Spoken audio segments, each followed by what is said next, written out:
Hi everyone. I just wanted to really briefly come in and talk about a style that I'm doing, kind of an update on the style that I've already done a video on, as well as a brief product review. I've already done a video on how I create my faux bob that I have, and so in my previous video I used my curl defining products to create the bob. So this is a kind of like an updated version. I'll kind of show you the side. Here's the side of it. Got the front, and here's the other side. And basically what I do is I use my curl defining product on the back of my hair. As you can see, my hair is, not super duper long, but my actual length is a little bit beyond my collarbone area. But what I do is I use my favorite curl defining product, which for you may be a gel or a cream. So I recommend using whatever makes your hair nice and curly. And then what I do for the sides, the top part, as well as right at the crown, is I basically just do equivalent to a twist out. That's basically what I do. So I put my twists in, and then I stretch them. And so basically there's different ways that you can stretch your twist for a twist out. A couple of ways I do is either after I put my twists in, I pull all of them as far back as I can, without hurting my roots at all. And then I just use a bobby pin and just pin them back all over. Or you can go across your head with them. So if I'm making twists on this side, I would take the twist, go across as far as I can, again, without pulling my roots too tight, and then use a bobby pin on each twist and do it that way. So either I use across and across, or I go back. So whatever works the best, or what I feel like, that's what I do. For my hair, I think I tend to get a little bit more stretch for my twists if I put them across my head as opposed to the back. But it just really just depends upon how I feel, I guess, when I'm putting my twist in for a twist out. So basically, to style it, I undo my twist. Again, this already has the curl defining product, so it'll be shorter back here intentionally. And then I just kind of position it where I want. I tend to lean more towards having a side part than a down the middle, but depending upon what you prefer, that's how you can play with it. And so with this part for my hair, the crown being a little bit shorter, it kind of gives kind of almost like a pseudo kind of wedge look towards the back, and then I just kind of put the curls where I want it and just wear it like that. For overnight, one thing I actually did last night was I basically kind of did the equivalent of like a little tiny bun, where I put the top part all in a bun, and then I actually just retwisted the bottom part as well as also the front part. And so that's basically what I did to kind of keep the style overnight, was basically a bun in the top, and then basically doing twists along the areas that for me normally get a little frizzy when I sleep on my hair at night. And I don't tie my hair down. I just use a satin pillowcase because it just is more comfortable for me than tying my hair up. But if you do use a scarf, you would put your scarf on, undo your scarf, undo the twist, undo the bun, and then just, this is second day hair actually, so just putting the twist back where you want it, and then you have your hairstyle.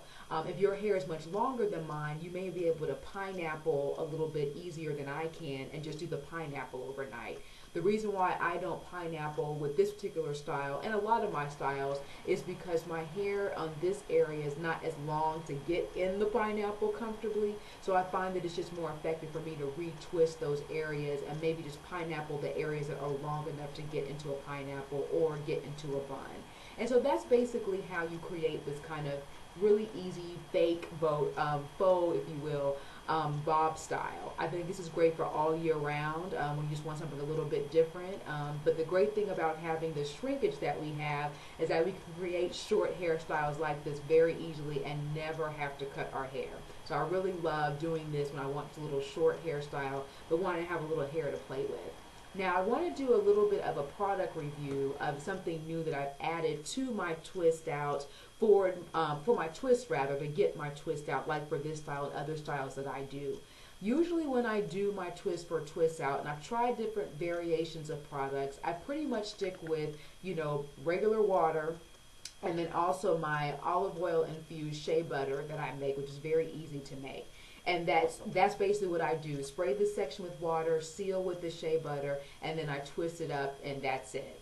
But what I just added to get this hair that you see here, I've just been using it for a couple of days, so I'm still working with it, but I really do like it and I wanted to share it with you, is Shea Moisture's Thickening Growth Milk. My hair is actually fine in texture, so it's not thin, but it is fine. And so I do find sometimes that some styles kind of look a little bit sparse when I, put the style in. Usually with my twist style, I don't have too much of a problem with that. But I wanted to try something just to see if I could add more thickness or volume to my hair, just because my hair is fine. I found this product to be really helpful with adding volume. So it doesn't add thickness, so it's not going to make my strands look or feel thicker. But as you can see, it kind of really fills in this part, which if you have fine hair, sometimes you can kind of just see right through your hair. And many times what you may do is use maybe your own hair pick to kind of pick at the roots to make it look a little bit fuller. I didn't use this hair pick to get the root parts to feel a little bit fuller and not see-through like sometimes it can be. All I did was add this particular product, if I can get it turned around correctly, to my twists, and so that really kind of added volume within the scalp area that if you have fine hair can sometimes be a little bit see-through. So I do recommend this product just if you want to try something that gives you, again, more volume and not thickness.